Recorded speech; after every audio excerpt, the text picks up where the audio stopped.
Está no ar. Gente que Fala. O melhor programa de debates do rádio brasileiro. Gente que Fala. Tem texto e direção geral do jornalista Fausto Camunho. Gente que Fala. Reúne de segunda a sexta-feira formadores de opinião para discutir as principais notícias do dia. Gente que Fala. Tem o selo de qualidade APCOM. Olá, olá! O programa Gente que Fala está começando a partir de agora pela Rádio 365, a sua rádio de todos os dias, por imagens no AltV, a TV da internet. Também estamos nas redes sociais, Instagram, Facebook, o nosso canal no YouTube e a retransmissão a partir das 10 da noite pela Rádio Cultura AM 990 de Dois Córregos, no Centro-Oeste Paulista e para outras 20 cidades da região. E pela próxima hora, o nosso convite para você curtir, comentar, compartilhar a transmissão do programa Gente que Fala, interaja também com os nossos convidados, faça perguntas. 973350038 é o WhatsApp, 973350038. Hoje é sexta-feira, eu sou o Mauro Friesman, um programa sempre mais light aqui para você nesse dia. A gente escapa um pouquinho daqueles temas pesados que a gente traz durante a semana para falar de arte, cultura. Hoje tem música, hoje tem teatro, tem comes e bebes por aqui também, muitas delícias para a gente tratar. E eu vou apresentar primeiro aqui a formação da nossa bancada. Zé Brasil, cantor e compositor com a gente. Como é que você está, Zé? Bem-vindo mais uma vez. Olha, é sempre um grande prazer e eu agradeço imensamente essa oportunidade que vocês estão me dando para aparecer aqui para os seus internautas, para os ouvintes de rádio e tudo mais, né? Você é uma simpatia e estou vendo que a nossa bancada aqui vai ser muito legal. As mulheres são muito bonitas, muito simpáticas e, pelo jeito, são inteligentíssimas e nós, a gente se vira, né? Muito obrigado pela presença, sempre um prazer te receber, Zé Brasil. Eu vou apresentar aqui a Jussi Freitas, administradora e mentora de confeiteiras. Tudo bem, Jussi? Tudo ótimo. Pô, já comecei bem, né? O Zé já levantou moral aqui, então vai fluir tudo direitinho. Obrigada pelo convite. Obrigado pela presença. É o programa Gente que Fala e gente que eleva o moral também, né? Eu apresento também aqui na nossa bancada de hoje a Chia Rodrigues, diretora, atriz, preparadora de elencos. Tudo bem, Chia? Tudo bem, Mauro, muito prazer. Que bom estar aqui com vocês. Adoro poder expandir a minha voz e falar para São Paulo, porque eu sou carioca. Então, prazer demais. Vai ser delícia esse nosso papo. Você está expandindo a sua voz para o mundo, porque nós Ah, estamos aqui, né, falando para o universo, né, pela internet, para todos os é, nossos veículos, né? Também com a gente o exato. William Youssef, empresário, sócio da Panificadora 22 de Julho. Tudo bem, William Youssef? Bem-vindo. Olá, tudo bom? Muito obrigado pelo convite. Estamos aqui para fazer um bate-papo legal. Esse ano aqui na padaria vamos completar 90 anos de idade. Muito Bem bom. tradicional no bairro de Ipiranga. Muito motivo para comemoração. 90 anos não é para qualquer um, então a gente vai conversar a respeito da Panificadora 22 de Julho também e vamos conhecer toda a tradição e o que tem de modernidade por aí. Enquanto isso, ainda é carnaval, né, gente? As ruas, como assim ainda é carnaval? Quarta-feira de cinzas foi anteontem, porque tem pós-carnaval, não é verdade? E as ruas de São Paulo devem lotar de foliões novamente neste sábado, neste domingo. A previsão é de que pelo menos 30 blocos dos mais variados estilos, né? Saiam pelas ruas da cidade, com destaque para dois gigantes. Amanhã, sábado, tem o navio pirata do Baiana System, no Ibirapuera, e no domingo, a Pipoca da Rainha, da Daniela Mercury, na Consolação. E aí, quem sabe, no final de tudo isso, na segunda-feira, a vida comece a esboçar aquela volta ao normal. Afinal de contas, muita gente diz que no Brasil o ano só começa depois do carnaval. Chia, é verdade isso? Você concorda com essa afirmação ou o ano já começou para você aí? Ó, eu concordo 100%, principalmente no universo das artes, porque, de fato, os projetos, tanto no audiovisual quanto no teatro, eles só começam a acontecer, de fato, depois do carnaval. Janeiro é um momento bem difícil para os artistas, mas, particularmente esse ano, eu estou virando a chave só agora, porque como o espetáculo estreou em janeiro, bem no início de janeiro, então eu estou ainda trazendo os ensaios que foram nos últimos meses, né? No último trimestre do ano de 2023. Então, eu tive essa sorte de poder começar o ano já com um espetáculo em cartaz, trabalhando super bem. Mas, com certeza, eu estou com uma expectativa maravilhosa para esse ano. Bom, então você nem saiu em bloco e nem pretende sair nesse pós-carnaval. Você acabou de falar do Baiana System, eu não estava nem sabendo, já vou anotar na minha agenda e vou querer, com certeza. Eu saí pouco, confesso para você que eu saí pouco. Estava precisando descansar. E Foi focar, claro, puxado. no espetáculo que vai até domingo, e já já a gente vai tratar desse tema com você também. Jussi Sim. Freitas, a relação com o carnaval, como é que é? Tá se preparando aí para o final de semana nesse pós? Ai, aqui, Vitória, eu sou do Espírito Santo, né?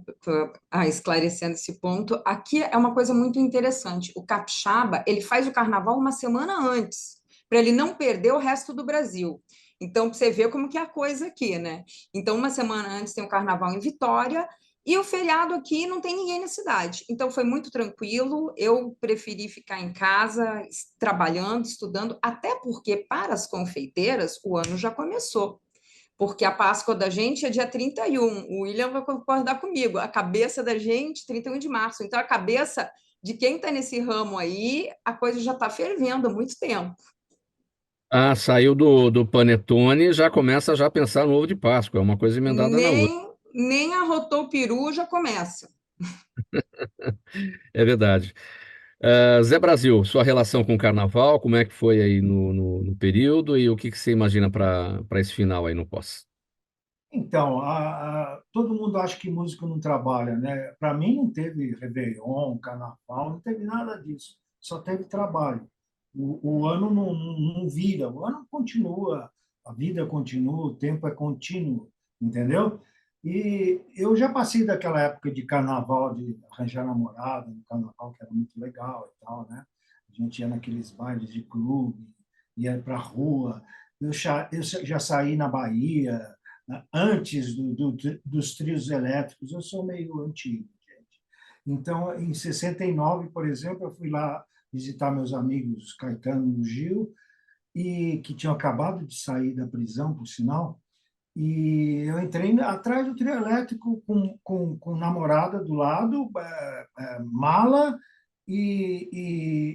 enfim, 7,5 km, porque era ali o circuito ali da Cidade Alta, e foi incrível. Agora, hoje em dia, carnaval para mim é trabalho, trabalho, trabalho, como diz o Muricy, né, o técnico, o diretor técnico de São Paulo. E eu estou muito feliz de estar aqui com vocês, e isso aí, para mim, é um pós-carnaval maravilhoso, tá? Está continuando o carnaval e estou achando ótimo tudo aqui, todo mundo rindo, está ótimo. William, tem bloco para passar aí amanhã pelo Ipiranga aí na Silva Bueno e dar uma agitada na padaria, o pessoal parar para tomar um café? Café não, né? Não, não combina É muito. um refresco, pega uma cervejinha, mas também toma um café de manhã. Aqui no bairro tem bastante blocos, não passam em frente à padaria, mas sempre vem o pessoal fantasiado, tudo. Tem bloquinho de criança, que é bem legal. Então o pessoal vem visitar, depois do bloco fazer aquele lanchinho, ou também passar para pegar uma cervejinha pro esquenta, né? Eu tenho filhinho pequeno, então também tô mais tranquilo esse ano. Tem 8 meses. Bom, no comando da padoca tá você e o seu irmão, né? Quem é que folgou no carnaval? Não, o pior é que dessa vez teve que folgar os dois, mas meu pai que ficou aqui. A gente pegou um hotelzinho, ele também tem filho pequeno, então fugimos um pouco da correria, mas na quarta-feira já estávamos aqui para fazer também a parte financeira. Muito bem, gente. Aberto aqui, quebrado o gelo inicial aqui do Gente que Fala desta sexta-feira. Falamos de carnaval. Vamos conversar sobre os temas aqui de cada um. Zé Brasil, você está trazendo de volta a Apocalipse, é a sua banda do coração, né? Já há 50 anos, desde 1974, ou seja, chegando a meio século agora. E vai ter uma apresentação que reúne as composições que melhor expressam a sua alma roqueira, né? No vibrante Show Rock 2024. Bom, gente, para quem não conhece, o Apocalipse é uma banda paulistana formada pela cantora Silvia Helena, tem o guitarrista Fernando Auge, o baixista Mário Barassal, o baterista Alexandre Barreto, além de muitos convidados especiais. É, o show, né, da banda Apocalipse vai acontecer no domingo agora, às 7 da noite, na House of Legends, na Vila Madalena, a Casa das Lendas, até porque Apocalipse é uma lenda, são 50 anos de muito rock em São Paulo e também por aí pelo mundo, né? Muitas viagens ao longo do tempo. O que que você traz para esse show, Zé Brasil? Então, primeiro eu queria dizer que todos os 50 primeiros pagantes que comparecerem no domingo vão ganhar um CD do Zé Brasil Tá bom? de presente, hein? Também eles podem adquirir os ingressos pelo Simpla com bastante desconto e pagar em até 6 vezes. Quer dizer, só não vai quem já morreu, né? Como diria o nosso amigo Caetano. Mas é o seguinte, outro dia bateu. Falei, pô, 50 anos, a maioria do meu público não tem essa idade, entendeu? O meu filho mais velho já tem 42, toca bateria comigo, a Silvia Helena está comigo desde 1975, que é a cantora, minha esposa querida, minha inspiradora. Por isso que eu falo bem das mulheres. Eu adoro as mulheres, principalmente por causa da minha professora de piano, que me fez apaixonar pelas mulheres. Ela era muito bonita, é uma pessoa muito legal, aos 7 anos de idade. E de lá para cá, eu sou um fã. Eu acredito, inclusive, que as mulheres deviam comandar o mundo, porque os homens, até agora, além de discriminar, né, há milênios as mulheres, né, e de oprimir, aquela coisa toda, né, vergonhosa que os homens continuam fazendo, infelizmente, eu acho que as decisões que a gente toma, ou tomou até hoje, sempre levam para competição, para guerra. É aquela coisa da inteligência emocional. O homem não sabe juntar emoção e racionalidade. E as mulheres têm isso, já nascem com esse sexto sentido, que a gente costuma dizer, né? Então, eu acho que é hora de assumir, gente. As mulheres têm que assumir a liderança. Você sempre vê que, quando tem uma mulher no comando, em geral, né? Óbvio que existem sempre exceções. Mas, por exemplo, você vê agora no caso da União Europeia, no caso de algumas entidades, instituições internacionais, mundiais, que têm as mulheres como presidentes, como líderes, a coisa é diferente. A gente sente uma esperança para a humanidade, coisa que com os homens, o que a gente está propondo de alternativa? Ganhar mais dinheiro, continuar explorando o planeta, acabar com a poluição. Não, ninguém quer acabar com a poluição, ninguém quer mexer no petróleo, ninguém quer mexer. A gente ainda tem tempo, né? Acabar com a floresta amazônica. Então, eu acho que a minha proposta sempre foi essa. Do Apocalipse, desde o início, era uma proposta de 50 anos atrás que é válida até hoje. Eu acho que a pauta da humanidade foi definida pelos hippies hoje, dos hippies de 1966 em diante. Porque tudo que a gente falava, eu sou hippie até morrer. Vocês me desculpem, eu não sei se vocês têm algum preconceito contra os hippies e tudo mais. A gente era taxado de louco, drogado e tudo mais. E hoje a pauta da humanidade é a nossa pauta dos anos 60, que acabou com a Guerra do Vietnã, que evitou a Terceira Guerra Mundial, que promoveu a igualdade de classe, de gênero, você entendeu? Acabou com aquela discriminação sexual que existia. Desculpe falar tanto, né? Mas é que... Zé Brasil, vamos falar sobre a apresentação mesmo, então, que vai acontecer no domingo às 7 da noite, na House of Legends. Fala do repertório, afinal de contas, são 50 anos de banda. É um apanhado de tudo isso, ou é alguma coisa mais nova? O repertório de vocês é sempre autoral, né? Sempre, sempre, sempre. Eu sempre componho mais ou menos uns 60 anos que eu componho. Eu sou um aprendiz, né? Mas eu acho que ultimamente eu tenho feito algumas coisas que têm a ver, são músicas vibrantes. Esse repertório desse show em especial, eu reuni as músicas mais recentes, que a gente já gravou, já lançou, mas tem aquele caráter de rock and roll, entendeu? De animação, de entretenimento, além da mensagem que eu sempre procuro dar. Vocês já viram que eu sou meio encanado nessas coisas. Agora, a casa é uma casa muito legal da Vila Madalena, e ela fica na rua Inácio Pereira da Rocha, que todo mundo conhece, é uma paralela a Teodoro Sampaio, a Cardeal Arcoverde, número 367. Isso. E ela vai estar aberta a partir das 6 horas, os shows vão começar às 7. Vai ter a abertura do Lennon Fernandes, que é um compositor, produtor, multi-instrumentista. Esse, sim, você pode dizer que é multi-instrumentista mesmo, com a banda, às 7 horas, e depois tem o show do Apocalipse comigo às 8h30, com convidados especiais que vão abrilhantar a nossa apresentação, se Deus quiser. Então, no domingo, na House of Legends,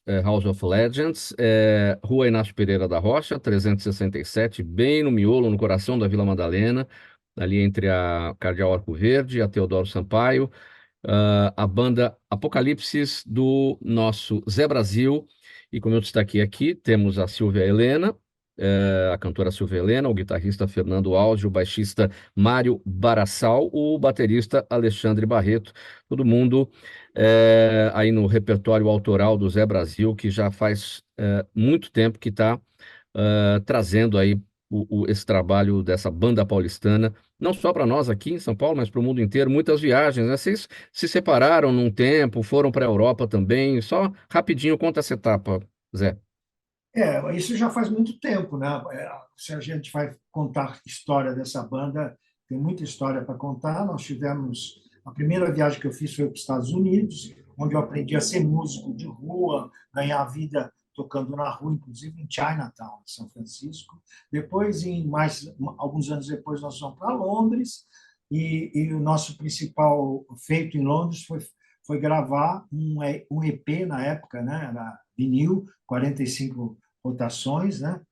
E depois nós fomos para a França, até a Espanha, daí a gente voltou para o Brasil. Você falou o mundo inteiro, mas as minhas excursões elas se limitaram à Europa e Estados Unidos, óbvio. Eu passei pela África, mas foi só no aeroporto de Casablanca que eu fiquei umas horas esperando a conexão para Paris. Foi assim. Muito Entendeu? bem, Zé Brasil, sucesso para vocês e bom show aí agora no domingo, então, na House of Legends, a partir das 7 da noite, na Vila Madalena. Programa Gente que Fala segue por aqui, a gente vai mudar o tema. Pela Rádio 365, sua rádio de todos os dias, AltV TV da internet, redes sociais, Instagram, Facebook e o nosso canal no YouTube, a reapresentação às 10 da noite pela Rádio Cultura AM 990 de Dois Córregos, no Centro-Oeste Paulista e 20 cidades da região.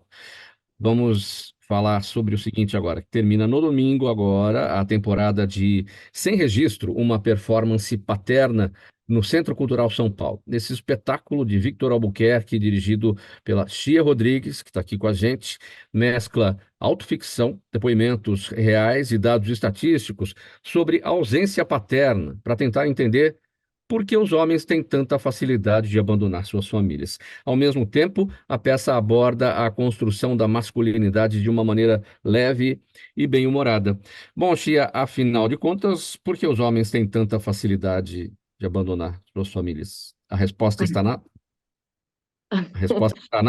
peça. Olha, a resposta está, assim, estamos buscando a resposta. A peça ela é um espetáculo que está se modificando em tempo real, porque esse é um assunto extremamente importante, urgente.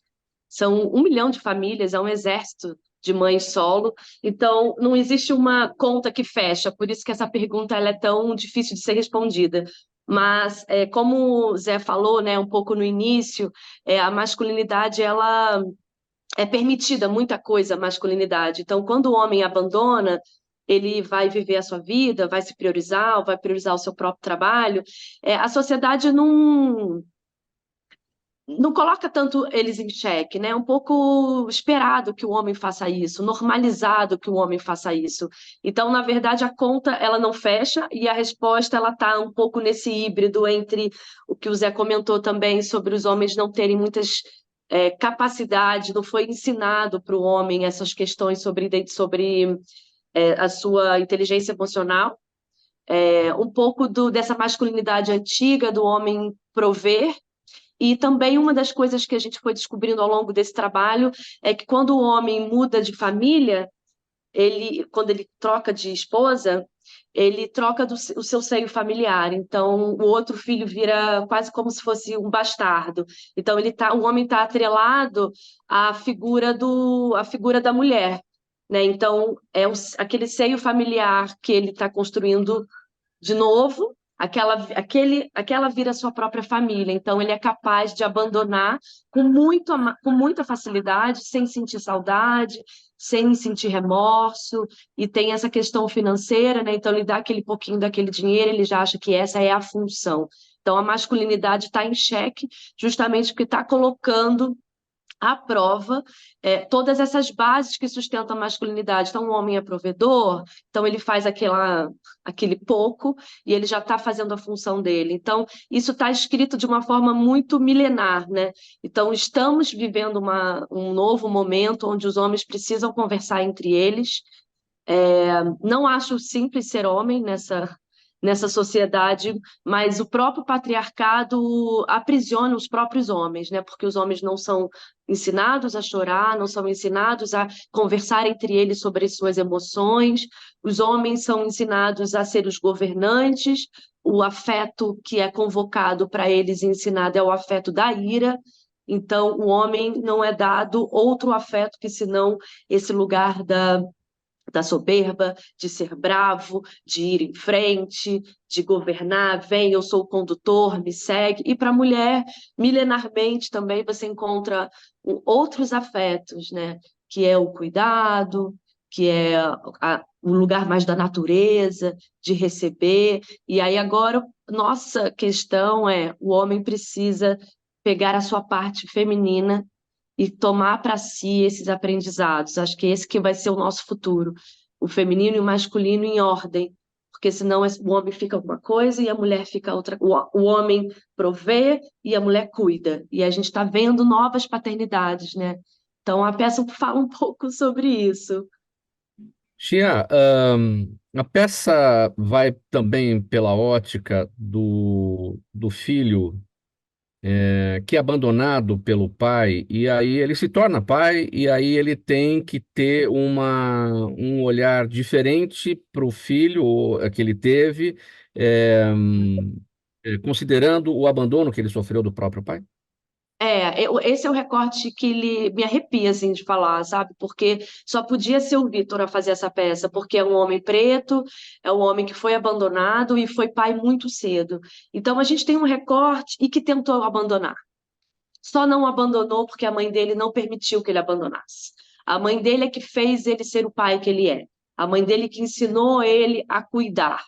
Então a gente tem um recorte de uma repetição de padrão e que ele rompeu e continua rompendo e continua aprendendo e avançando nas questões da masculinidade dele. Então a peça ela tem esse recorte desse filho que foi abandonado, que se vê querendo abandonar porque não consegue conviver com a mãe do filho. Então a gente faz um pouco e o pai abandonou porque também não conseguia, além de outras questões de amantes e tudo, também não conseguia se relacionar com a mãe dele. E aí ele se vê repetindo esse padrão, e a encenação trabalha com alguns suportes para ele ter interlocução, pensando que é um solo, né?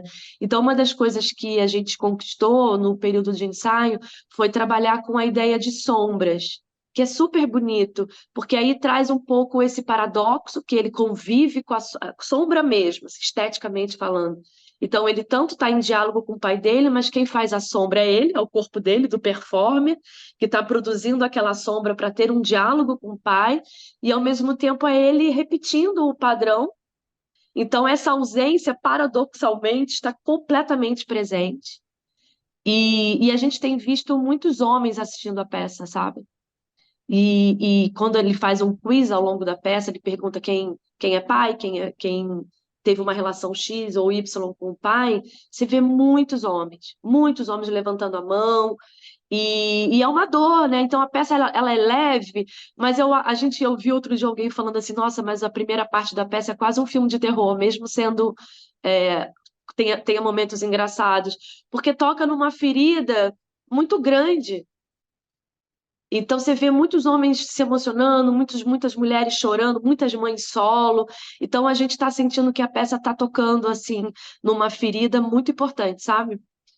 Mas é esse o objetivo? É trazer a emoção, é provocar sofrimento, choro, ou não? É para Sofrimento. Eu acho que a peça ela tem um desenho de emoção, assim. Você vai se emocionar porque uma cena é tocante, porque é uma criança falando sobre um pai herói, então é uma cena tocante. Daqui a pouco você vai rir porque tem momentos super engraçados, tem momentos de leveza, tem momentos de imagens belíssimas que dá uma certa esperança, que fala um pouco sobre cuidado. Então ela passeia mesmo por emoções, assim.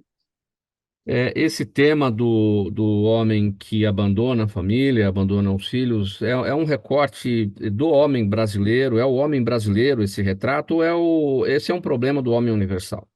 É universal. É universal. Pelos nossos estudos, é, esse tema é muito duro porque as pessoas se veem nele. Porque mesmo quem não foi abandonado, em algum momento da peça, vê alguns conceitos do pai que é muito vigilante, do pai que tem intolerância ao erro, o pai que tem esse afeto da ira como único, porque não pode ver o erro, porque vê o seu próprio erro no filho, e aí. Então, esse tema é bem universal, tanto para a ausência quanto para o que é convocado, é permitido do pai que é presente, que tem a ver com a masculinidade, né? A construção da masculinidade. Bom, vamos falar do serviço aqui, a ficha técnica, Chia. A peça, então, sem registro, uma performance paterna, está no Espaço Cênico Ademar Guerra, que fica no Centro Cultural São Paulo, Rua Vergueiro, número 1000, ali do lado da Estação Vergueiro do metrô. Hoje e amanhã às 8 da noite. No domingo tem dois horários, às 6 da tarde e às 8 da noite. E para por aí, porque ela já é final da temporada, né? Ela já começou no É, início do ano, domingo né? também tem duas sessões. Sábado, domingo tem 6 e 8. Aí, infelizmente, a gente acaba, mas estamos prevendo aí uma segunda temporada. A gente tem uma página no Instagram que é @semregistro teatro, que vocês podem ver as imagens. A peça está muito bonita. Tem uma equipe de mulher. Sou eu dirigindo. A composição musical é da Dani Nega, que é uma mulher também do rap, preta. Tem a Gabi na luz. Então, é uma peça que tem no front muitas mulheres, por isso que também acho importante, né, a gente ter um homem falando sobre esse assunto, mas também o nosso olhar ali, para também não passar pano para o homem. Mas, de fato, a peça está muito bonita, está muito sensível. Ela é, de fato, tem momentos divertidos. Então, vocês podem também entrar na página para poder entender um pouquinho o tom da peça, e fica o convite para vocês assistirem. O Tem convite, surpresas na peça, tá? E que eu não queria contar, mas tem o segundo ato. A peça tem 1h10, mas o nosso segundo ato é sobre cuidado. Tem um pouco ali da mãe dele, tem um pouco da filha dele. Então a gente termina a peça com uma possibilidade de futuro, assim. e é convite mesmo. Você falou em convite, é convite porque a entrada é de graça e os ingressos tirados na bilheteria uma hora antes do início da apresentação. Então, espetáculo de graça com essa temática não tem melhor. É. E a gente está convidando todo mundo, principalmente os homens. Chegou o momento de vocês falarem entre vocês, porque a gente já está falando há muito tempo, né? A mulherada já está aí desde 2016 tratando sobre os assuntos feministas. Então fica o convite, gente. Vai ser um prazer imenso receber vocês. E tá bem bonita, bem bonita. Muito legal. O programa Gente que Fala segue por aqui. A gente está ao vivo pela Rádio 365, sua rádio de todos os dias, All TV, TV da internet. Tem também as redes sociais, para transmitir aqui a nossa jornada de hoje, o Instagram, o Facebook, nosso canal no YouTube, tudo no ar, e a reapresentação às 10 da noite pela Rádio Cultura AM 990, de Dois Córregos, no Centro-Oeste Paulista e 20 cidades da região. Próximo tema por aqui é o seguinte: as raízes da confeitaria artesanal feminina se entrelaçam, se encontram com a própria história do Brasil. As indígenas, gente, já produziam delícias com frutas nativas que se mesclaram com aromas e texturas trazidos pelos colonizadores e que evoluíram até a alta confeitaria, que se destaca hoje em dia por criações marcadas pela precisão, pelo equilíbrio de sabores e a estética impecável. E olha, o setor de doces está em crescimento pleno, fatura cerca de 12 bilhões de reais por ano no Brasil. A Jussi Freitas é do ramo, muito do ramo. Essa jornada açucarada começa quando, Jussi? Bom, eu estou nesse segmento há 15 anos e é tão interessante que ele se interliga ao assunto da chia. Você veja bem, eu era uma executiva de comércio exterior durante uma dissolução de divórcio, com 2 crianças pequenas, eu tive que assumir a provisão da minha família, sem rede de apoio. Eu tive que transformar o meu hobby na minha profissão. Ou seja, eu comecei a fazer doces em casa para conciliar a maternidade e poder cuidar dos meus filhos e fazer dinheiro, né? Então, assim, é uma coisa muito interessante que, se você vê a origem da confeitaria, de todos qualquer, independente da cultura, ela nasce desse cuidado da mulher. Lógico que nós tivemos chefes confeiteiros maravilhosos aí, mas a gente vê, principalmente no Brasil, essa característica da mulher, e a mulher que começa a fazer em casa. E muitas vezes ela deixa a sua carreira tida como tradicional para esse cuidado materno, para esse olhar para os filhos, e ali envolvida naquele ambiente de casa, ela quer buscar algo para se desenvolver, muitas vezes por necessidade, como foi o meu caso, por grana mesmo, né, para a provisão da família, e ela consegue, através da confeitaria, ela buscar uma fonte de renda.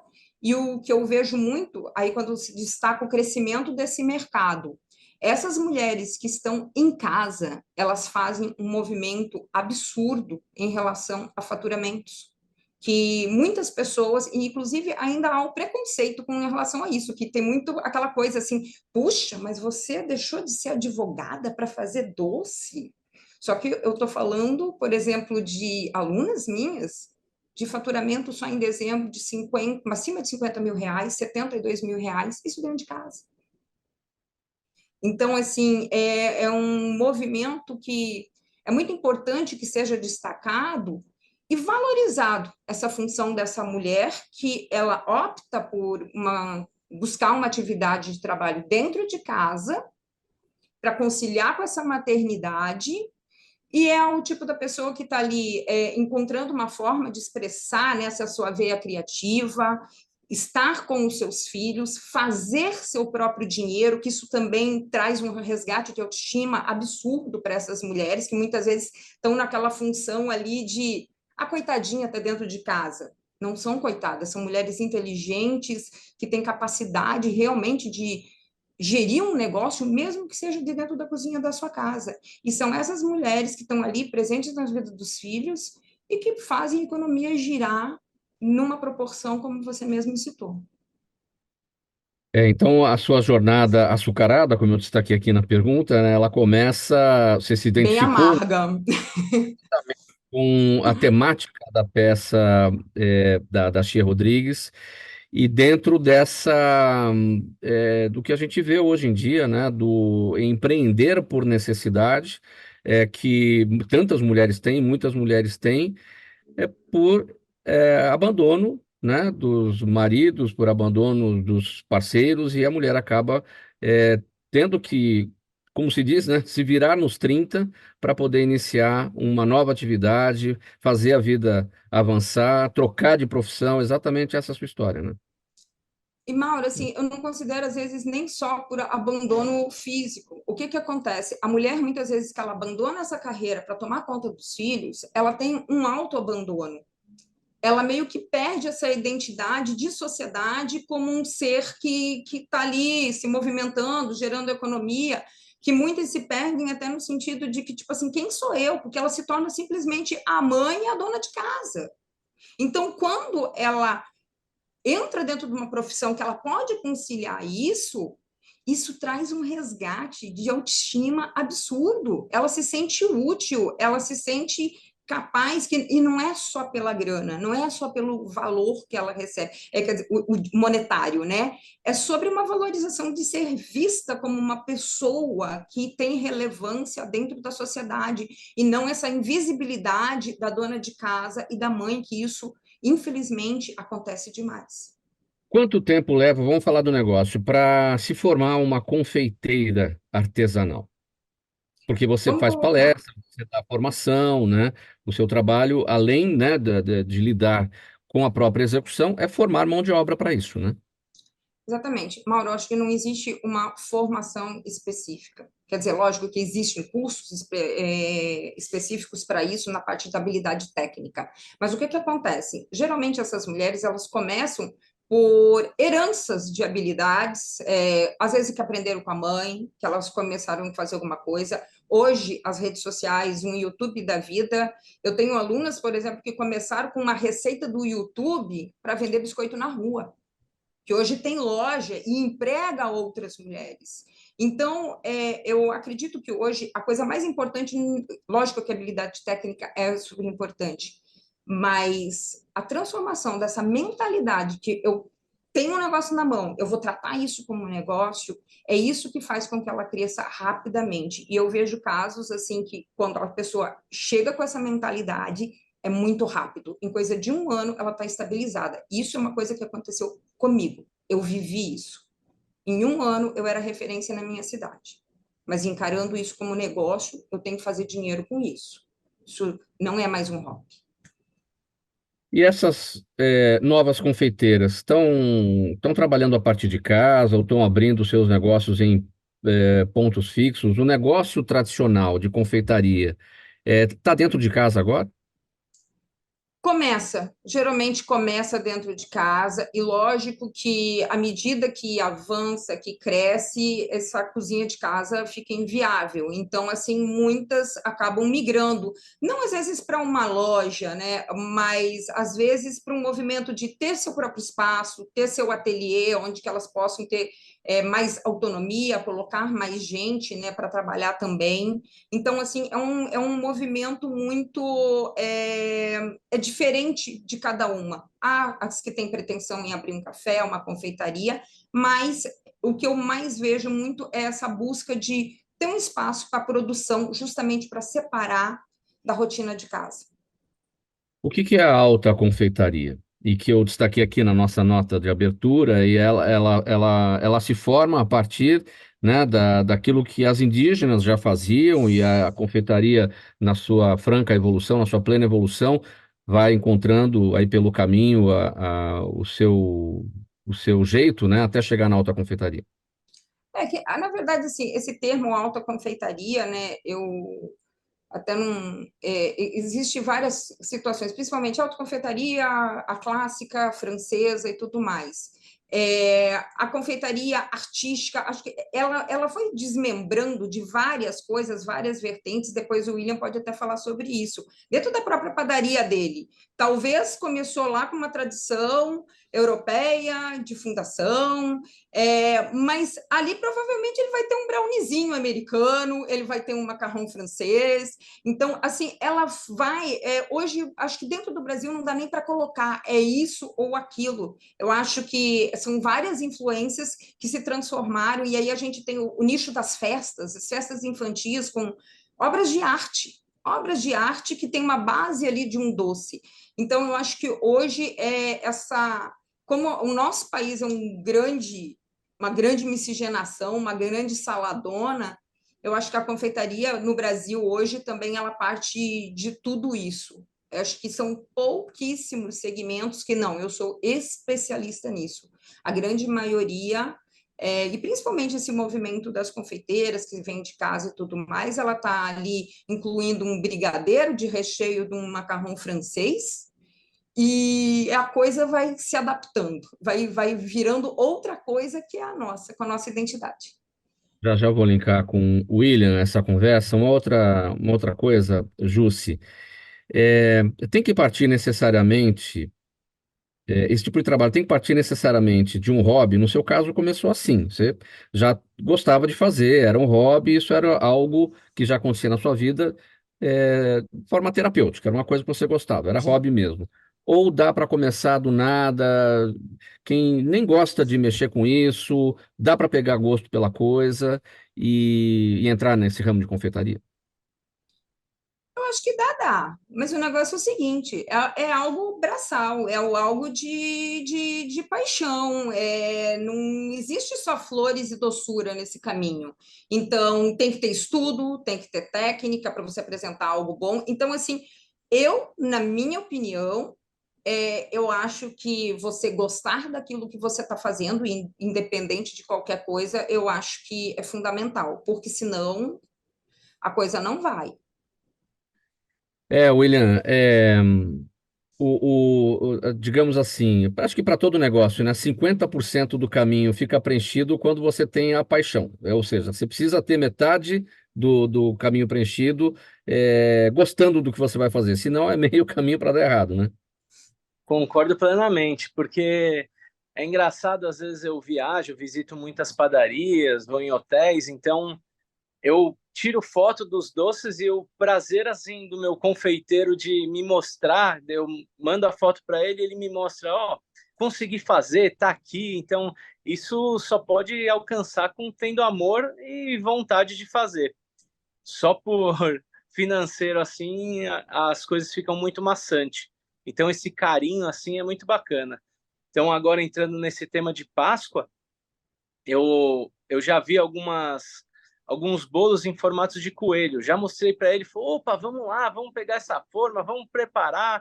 Então, cada temática em um período, nós preparamos esse diferencial, que é algo que é legal. O cliente de padaria, ele é um cliente que retorna. Então, ele vem diariamente, então ele quer ver essa novidade, quer ver o tema, padaria fantasiada, com Halloween, com Natal. Então, toda essa temática junto. Isso é bem bacana. Bom, vamos falar sobre a panificadora, o William. Ela está instalada num casarão de 1934. Esse casarão abrigou inicialmente a Padaria Globo, na rua Silva Bueno, no Ipiranga. E, e ela busca se adaptar às modernidades e acrescentar cada vez mais atrativos aos seus clientes. A gente está falando aqui da panificadora 22 de Julho. Tudo isso mantendo as tradições, né, William, de quem já é conhecida no bairro, respeitado no bairro há tantas décadas. Você já falou 90 anos, né? Sim. Exatamente, 1934, 90 anos. E hoje você está no comando da panificadora junto com o seu irmão. Vocês herdaram o negócio dos pais e os seus pais herdaram o negócio dos seus avós, Alice e Joaquim, que foram os fundadores da padaria. Ou seja, é uma longa história mesmo de 90 anos aí de tradição. O que é mais difícil, manter a tradição ou trazer modernidade? Acho que os dois, viu? Mas um pouquinho mais manter a tradição. Porque a tradição é muito legal, porque às vezes vem 3 gerações aqui na padaria e é muito legal. Vem o vô, o pai, o neto, senta lá no balcão, começa a contar a história. Desde pequeno eu compro esse pão aqui, era assim, a padaria era menor. Então acompanhamos a evolução, a expansão dela. Passava um bonde aqui na frente, até tem os trilhos, porém enterrados, né, hoje. Mas eu tenho algumas fotos antigas que mostram o trilho do bonde passando aqui na frente. Então, você tem que manter essa tradição. E eu tenho clientes aqui de 70, 75 anos vindo na padaria. Então, isso é muito legal. Eles ficam competindo. Eu acho que eu sou o mais antigo daqui, hein? Eu compro mais pão aqui do que muita gente. Então, a tradição briga bastante. E meu pai, ele é bem forte nisso. Ele gosta que mantenha a tradição em muitas, muitas coisas.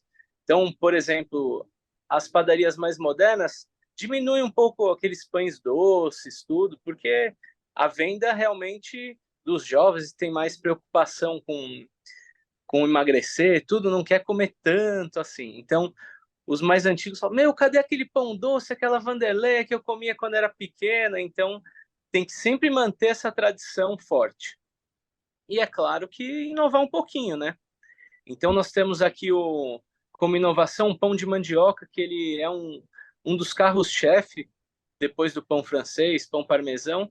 Então, o pessoal vem buscar, eu já participei de alguns programas, e o pessoal vem atrás dele. É um pão que ele às vezes até acaba, porque ele é um pouco trabalhoso de fazer. Nós compramos a mandioca fresca, tem que descascar, cozinhar.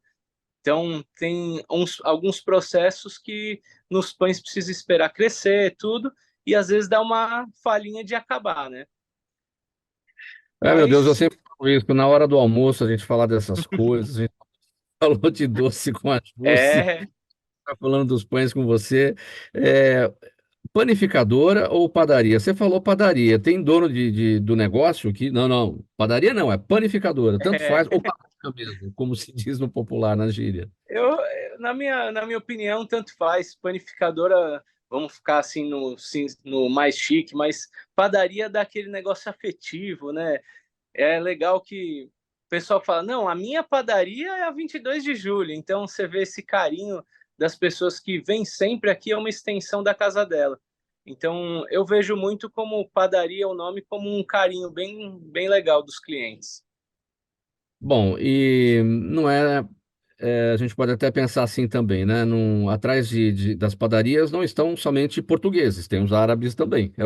É o seu caso, filha. Então, contando um pouquinho na nossa história familiar, pelo lado materno, são dois avós vindos de Portugal. Então, padaria sem portugueses não dá nem para falar, né?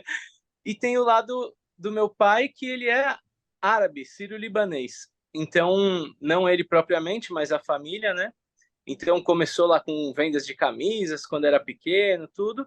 E quando casou com a minha mãe, foi para o comércio de padarias e está até hoje. Agora, por que 22 de julho? Que data é essa? É, bacana.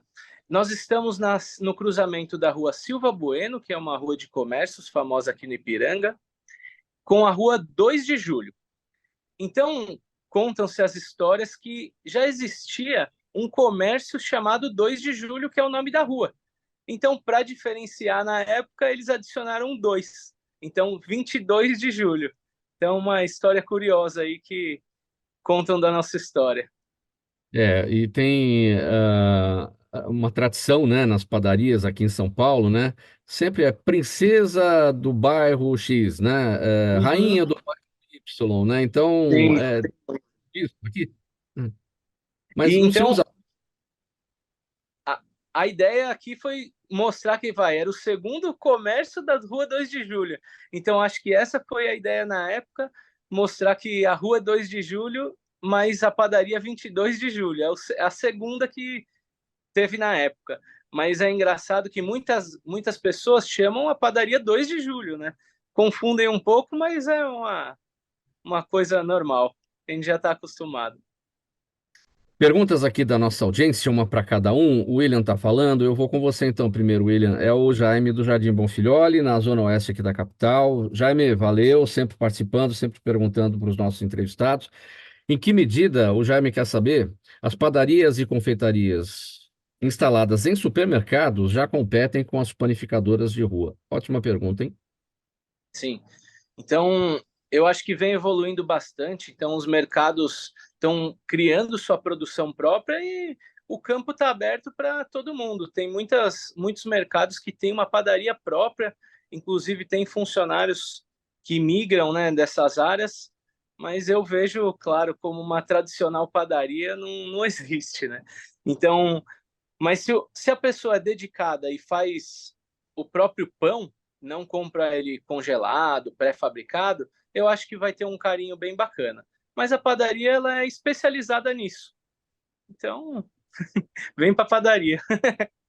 Você, como dono de padaria, William, indo em outras padarias para consumir, e até para também ver como é que é o negócio e ter ideias, claro, seu olhar é diferente, o olhar de empresário e o olhar de quem é do ramo. Mas se fosse um consumidor comum, Certo. o que você olharia na padaria para falar, nessa eu entro, naquela eu não entro? Principalmente, primeiro, a qualidade. Aí o atendimento nós vamos verificar posteriormente, mas é algo que influencia demais. Então, a gente treina bastante os colaboradores nossos a ter esse carinho efetivo, explicar. Apesar de ser nosso dia a dia, às vezes o cliente ele não está na mesma página que nós. Então, explicar o que vai no pão, o que vai no doce, tentar explanar um pouquinho e dar algumas opções. Então, a higiene, o atendimento e a qualidade são pontos bem fortes nessa linha. Zé Brasil, Juliana Rocha está no Instagram, quer saber de você o seguinte: públicos quase adolescentes como o do Lollapalooza conseguem compreender um show como o do Apocalipse? Tranquilamente, Juliana. Muito obrigado por essa pergunta. Inclusive, hoje a gente confirmou a nossa Votem em Nós no Apocalipse para o Lollapalooza, que tem um concurso lá pela 89 FM, que vai selecionar umas bandas para fazer abertura no Lollapalooza. E eu, como um cara que entra em todas, né, porque eu acredito que a nossa mensagem não é universal, é óbvio, porque não existe essa coisa de agradar todo mundo, né? Você nunca agrada gregos e troianos, mas a nossa música não é uma música agressiva, né? É uma música da paz e do amor, né? E eu acho que ela chega até. Você vê pelo meu público, quando eu faço aquela avaliação do Spotify, por exemplo, o meu público da minha idade é minoria comparado com os mais jovens. Isso me alegra muito, porque eu acho que a gente nunca sai de moda quando a gente faz uma coisa boa, né? A música é uma coisa atemporal, né? E eu acho que a Juliana tem toda a razão em levantar isso daí. Eu, quando fiz essa inscrição, falei, puxa, né? Um roqueiro da primeira geração dos roqueiros mundiais, né? Porque eu comecei ainda nos anos 50, eu acho que a gente tem que chegar onde o público está, né? Qualquer oportunidade que a gente tiver para tocar, eu valorizo demais. Se tiver 6 pessoas, se tiver 6.000, se tiver 600, para mim é a mesma coisa, sabe? O importante é a gente passar a emoção, transmitir aquilo que a gente acredita, que a gente gosta, da melhor forma possível, trabalhar aquilo diuturnamente. Esse pessoal que fala que músico não trabalha é porque não sabe. A hora do show é a hora do prazer, é a hora da padoca. Eu acho que você tem que falar padoca, entendeu? Porque eu sou um padoqueiro, você entendeu? Eu tenho uma série de amigos, todo mundo que eu conheço gosta, curte, fala, vamos para uma padoca, vamos curtir um papo na padoca. O que você gosta na padoca, Zé? O Um meu salgado? teste, o meu teste, o meu teste é aquela famosa bisnaga, né? Aquela pão na chapa com uma média bem com aquela espuminha gostosa, né? Clássico, né? Então, Bem seria clássico. isso. Isso é meu teste. Daí eu inicio por aí. Daí eu vou até o final, passo pelos pratos principais, vamos chamar assim, às vezes como até pizza, que é uma pizza de padaria, você tem que ver se ela está sendo feita na hora, né? Em geral, quando você come uma pizza mais requentada, vamos dizer assim, ela não é tão boa em relação às pizzarias. Mas tem o café, que é bom, né? E tem a famosa torta de morango, tem os buffets, tem as sopas, entendeu? Exatamente. E tem Fica os o convite pães. aqui, Zé. Quando Não, você estiver olha, passando pela região, temos uma tranquilamente. ótima pizza e um excelente pão também. Não, mas eu vou Uma levar. das coisas que você analisa também realmente é o pãozinho. Então Né? você entra na padaria tendo um pão excelente, a É isso maioria aí. das outras coisas vão seguir a mesma linha. E você vê pelo capricho que você falou, né? Por exemplo, você tem um chapeiro, por exemplo, que mantém uma chapa limpa, aquela coisa que a gente sabe bem, né? Tá sempre limpando a chapa. Às Sim. vezes, por exemplo, eu vou num lugar que faz um sanduíche de queijo, para mim, que é gratinado, cara. Então, você se acostuma, né, com essas coisas, É. entendeu? Aqui nós Sabe? fazemos na chapa, gratinado, como o cliente quiser, então isso também é um legal de padaria. Às vezes ele senta no balcão e quer falar com o chapeiro. Ó, eu quero Sim. pedir para ele. E nós fazemos um crisp de queijo que é bem bacana. Então, você manda o misto e pega uma fatia, deixa na chapa ela derretendo e faz aquele torradinho de queijo, que é o que a gente Nossa, sempre gosta na frigideira, né, em casa. Então a gente faz na chapa e põe essa fatia em anexo assim ao lanche. Fica bem bacana. maravilha. Muito Eu queria dar os parabéns para a Jussi. Adorei o depoimento dela, as ideias todas, a coragem que ela teve, né, de assumir essa nova profissão, essa nova atividade. E a Chia Rodrigues, né, Kia ou Chia? Né? Chia, Chia. É vamos. chia, é A chia. Chia Rodrigues, eu adoraria ver sua peça, mas infelizmente até lá eu vou estar numa correria, né? E no Ah, dia que acaba eu vou ter o show, a partir que das 4 horas pena. nós estamos trabalhando. Deixa eu fazer as duas. Fala, Zé. Que- Não, tá tudo bem. Deixa eu só fazer as duas últimas perguntas aqui, uma para a Jússia e outra para a Chia, porque a gente está com 4 minutos apenas. Chia, a Cristiane Duarte está no YouTube. Nananana. O que faz exatamente o Lab Casa Câmera, que é a sua empresa Ah, voltada ao teatro? É Lab Casa Câmera? o Lab Casa Câmara é a minha vertente de preparação de palestrantes, porque na pandemia foi também um trabalho que foi um download do universo.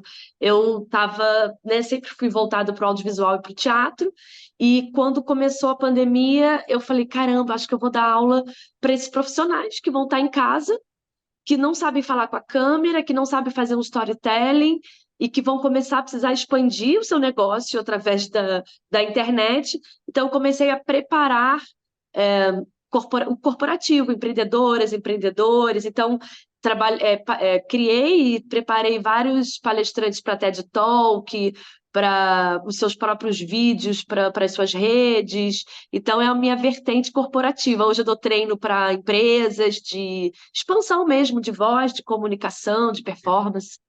Você prepara elencos? Você faz casting? Não, é diferente. Eu preparo elenco artístico para série, aí eu preparo elenco. Por exemplo, agora eu preparei uma série que vai estrear na Disney Plus, que tem a Xuxa, tem a Angélica. Eu preparo essas pessoas para criar personagem. O Lab Casa Câmera, ele é mais voltado para o lado corporativo. Então, por exemplo, Mauro, você vai fazer uma palestra, a Jussi vai fazer uma palestra, precisa ter alguém para preparar esse storytelling e a sua própria performance, é só me chamar. E a última pergunta aqui vai para Jussi. A Michele Lopes está no Facebook. Jussi, ela quer saber qual é a sua avaliação sobre o sucesso de alguns programas de competição entre confeiteiros, como o Que Seja Doce, do GNT. Bem rapidinho, Jussi, por favor. É entretenimento, né? Puro e simples. Tenho grandes amigos que já participaram, alunas, inclusive, e eu acho que tudo é válido para difundir e propagar, né? Essa arte que começa em casa e pode se tornar um grande negócio. Legal, gente. Olha, o nosso tempo correu, voou. A gente poderia ficar a tarde inteira aqui, mas não temos essa possibilidade. Então vamos colocar o ponto final nessa edição do programa Gente que Fala de hoje, sexta-feira. O agradecimento em nome de toda a nossa equipe, para quem participou hoje. Zé Brasil, cantor e compositor. Jussi Freitas, administradora e mentora de confeiteiras. Chia Rodrigues, diretora, atriz, preparadora de elencos. E o empresário William Youssef, sócio da Panificadora 22 de Julho, no bairro do Ipiranga. Gente, um abraço para todo mundo. Voltem sempre, estaremos aqui à disposição. O programa Gente que Fala é sempre realização da ABCom. A apresentação é minha, Mauro Friesman. Pauta e redação Pedro Esquiavon. Zenilda Salvato, nossa diretora de produção. O jornalista Fausto Camunha, nosso diretor-geral. Você, espectador, e você, ouvinte, a razão da nossa presença aqui todos os dias. Para desejar um bom final de semana para todo mundo, um bom pós-carnaval aí para quem for para a folia, bom descanso para buscar energias para semana que vai começar. E a gente se despede então pela 365, pela AltV TV da internet, redes sociais, o YouTube e a reapresentação às 10 da noite pela Rádio Cultura AM 990 de Dois Córregos, no Centro-Oeste paulista. Quem fica aqui pela 365 agora, na companhia então do Lucas Neto, ele vem com o programa O Melhor para a Melhor Idade. Lucas, boa tarde aí para você, um bom programa, para a audiência também, e a gente se fala na segunda-feira a partir do meio-dia. Tchau e até lá.